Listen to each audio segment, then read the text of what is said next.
Career পরিকল্পনা কি, কখন এবং কিভাবে ক্যারিয়ার পরিকল্পনা শুরু করবেন? ক্যারিয়ার পরিকল্পনা আপনার কাজের জন্য এবং আপনার জীবনের জন্য একটি রোড ম্যাপ তৈরি করার মতো। এটি লক্ষ্য নির্ধারণ এবং আপনি কোন বিষয়ে ভালো, আপনি কি পছন্দ করেন এবং আপনার জন্য কি গুরুত্বপূর্ণ তার উপর ভিত্তি করে সিদ্ধান্ত নেওয়ার বিষয়। পেশাগত সাফল্যের অর্ধেক নির্ভর করে সফল ক্যারিয়ার প্ল্যানিংয়ের উপর। আমাদের তরুণরা প্ল্যান করে, কিন্তু কঠিন বাস্তবতা হলো প্ল্যান আর বাস্তবতার মধ্যে মিল হয় খুবই কম ক্ষেত্রেই। এখানে শিক্ষা ও ইন্ডাস্ট্রির লিঙ্ক নেই বললেই চলে, তাই চাহিদার তুলনায় কর্মসংস্থানের যোগান খুবই কম। ভাগ্য মানুষকে তখনই সহায়তা করে যখন একজন মানুষ থাকে সম্পূর্ণ পরিকল্পিত এবং প্রস্তুত। উচ্চ মাধ্যমিক পাশের পরই একজন তরুণকে ক্যারিয়ার প্ল্যান শুরু করতে হয়, অর্থাৎ চাকরি খোঁজা শুরু হওয়ার 4 বছর আগে তার ক্যারিয়ার বা গোল বা লক্ষ্য সেট করে নিতে হয়। ক্যারিয়ার প্ল্যান হবে 3 ধরনের: স্বল্পমেয়াদী, মধ্যমেয়াদী এবং দীর্ঘমেয়াদী। আমাদের সমাজে কারো কারো জন্য এই প্ল্যানটা হওয়া উচিত মাধ্যমিক শিক্ষা শেষ হওয়ার পরপরই। যাদের আর্থিক অবস্থা ভালো নয় এবং যাদের উচ্চ মাধ্যমিক পাশের পরই পেশাগত জীবনে প্রবেশ করার প্রয়োজন হয়, তাদের জন্য এটা খুবই দরকার। ক্যারিয়ার গোল সেট করতে হবে আগ্রহ, দক্ষতা, মূল্যবোধের উপর ভিত্তি করে। আমি আবারও বলছি, ক্যারিয়ার বা গোল বা লক্ষ্য সেট করতে হবে 3টি বিষয়ের উপর ভিত্তি করে। প্রথমত হচ্ছে আগ্রহ, দ্বিতীয় হচ্ছে দক্ষতা এবং মূল্যবোধের উপর ভিত্তি করে। চলুন 3টা বিষয় কি একটু জেনে নেওয়া যাক। আগ্রহ কি? প্রতিদিন যে ক্যারিয়ারটার কথা মাথায় সবচেয়ে বেশিবার আসে এবং যার কথা ভাবতে উত্তেজনা বোধ হয়, সেটাকেই আগ্রহ বলা হয়। যেমন সোশ্যাল মিডিয়া, পত্রপত্রিকা, ওয়েব পেজ দেখা মাত্র যে প্রফেশনে আপনাকে আনন্দ দেয় এবং ওই প্রফেশনটার কথা জানতে আগ্রহ হয়, দেখতে এবং পড়তে ভালো লাগে, তাকেই বলা হয় আগ্রহ।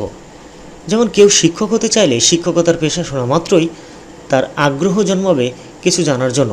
আসলে এটাই হলো মূলত আগ্রহের একটি বাস্তব উদাহরণ।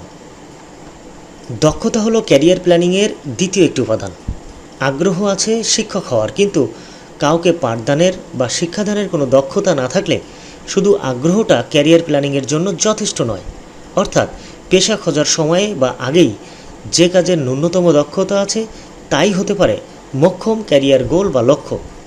যে কাজের দক্ষতা নেই সেই কাজ ভবিষ্যতে কোনোভাবেই ভালো ফল দেয় না।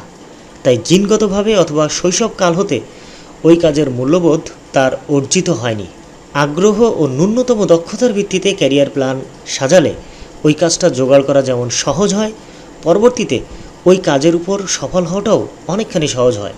ক্যারিয়ার প্ল্যানটা কাজ পাওয়ার সাথে সাথেই কিন্তু শেষ হয়ে যায় না।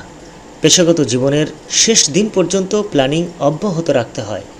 কাজ পাওয়ার জন্য ও কাজে ভালো করার জন্য অথবা পেশা পরিবর্তনের জন্য বিভিন্ন মেয়াদের ক্যারিয়ার প্ল্যান প্রয়োজন হয়।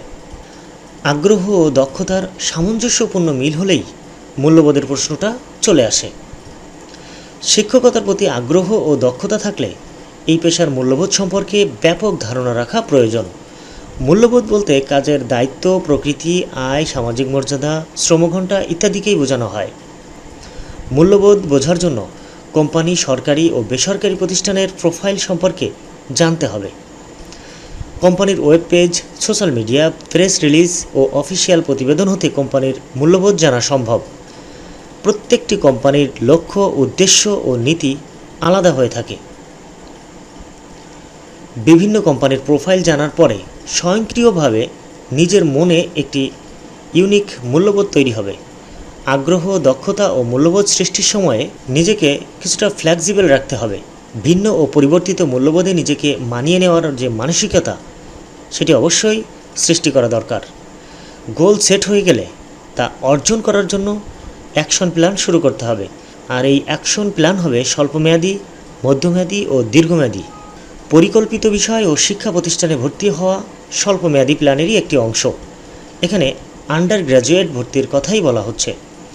কোর্স সিলেকশন, ক্লাস ও অ্যাসাইনমেন্ট সকল ক্ষেত্রেই ক্যারিয়ার গোলের কথাটা মাথায় রাখতে হবে। মধ্যমেয়াদী পরিকল্পনাটা হবে 1 হতে 2 বছর মেয়াদী। আন্ডারগ্রেড পড়ার সময়ই এই মধ্যমেয়াদী পরিকল্পনার বাস্তবায়ন চলতে থাকবে। ক্যারিয়ার গোলের উপর 2 হতে 5টি সার্টিফিকেট কোর্স সম্পন্ন করা দরকার। কোর্সগুলো যথাসম্ভব অনলাইনে সম্পন্ন হওয়া ভালো, যাতে মূল শিক্ষা প্রোগ্রামে ব্যাঘাত সৃষ্টি না হয়। ইন্টার্নশিপ ও ভলেন্টিয়ারিং অ্যাক্টিভিটিগুলো হবে মধ্যমেয়াদী অ্যাকশন প্ল্যানেরই একটি অংশ। পেশা খোঁজা শুরু হওয়ার 1 বছর আগেই জব সাইট বা ক্যারিয়ার সাইটগুলো পর্যালোচনা করে আবেদনের যোগ্যতা এবং প্রয়োজনীয় কাগজপত্রের একটি চেকলিস্ট তৈরি করে ফেলতে হবে। আন্ডারগ্রেড প্রোগ্রাম শেষ হতে না হতেই কাগজপত্রগুলো প্রস্তুত করে ফেলা দরকার। প্রয়োজন অনুযায়ী শর্ট অথবা ডিটেইল সিভি প্রস্তুত করতে হবে। একাডেমিক ও কর্পোরেট জবের জন্য সিভি হবে ভিন্ন। সহজ কথায় সিভি হয়ে থাকে 5 থেকে 6 ধরনের। প্রয়োজন অনুসারে এটার প্রয়োগ করা প্রয়োজন হয়। তাই সিভি তৈরি করার অনেক ভালো ভালো সফটওয়্যার আছে, যা ব্যবহার করে নিজেই তা তৈরি করা সম্ভব। সুন্দর একটা কাভার লেটার সিভির সাথে সংযুক্ত করতে হয়। যে কোনো পেশার এন্ট্রি লেভেলেই যোগদান করা উচিত। মিড লেভেলের পদে যোগদান করলে বাস্তব দক্ষতার কিছুটা হলেও গ্যাপ থেকে যায়। কাজে যোগদান করার পর শুরু হবে 10 বছরের দীর্ঘমেয়াদী ক্যারিয়ার প্ল্যান। এই মেয়াদে কোন কোন দক্ষতা ও প্রযুক্তি শেখা দরকার তার একটা চেক লিস্ট করা দরকার। 5-7 বছরের আগে পেশা পরিবর্তন করা কারোরই উচিত নয়। পেশা পরিবর্তন করলেও সম্পূর্ণ ভিন্ন ধরনের কাজে যাওয়া একেবারেই অনুচিত। যেমন শিক্ষকতা পেশা হতে ব্যাংকিং জবে যাওয়া উচিত নয়। শিক্ষকতা পেশা হতে গবেষণা পেশায় যাওয়া যেতে পারে। শর্টকাট ওয়ে অর্থাৎ অসততা বা দায়িত্ব এড়িয়ে যাওয়ার প্রবণতা থাকলে পুরো ক্যারিয়ার প্ল্যানটাই ব্যর্থ হতে বাধ্য। হ্যাঁ, আমাদের সমাজে অসততা ও দায়িত্বহীনতা অনেক ক্ষেত্রেই ক্যারিয়ার প্ল্যানের মূল উপাদানে পরিণত হয়েছে। তদবির ও স্বজনপ্রীতির মাধ্যমে নানা পদ বাগিয়ে নেওয়া সম্ভব হয়।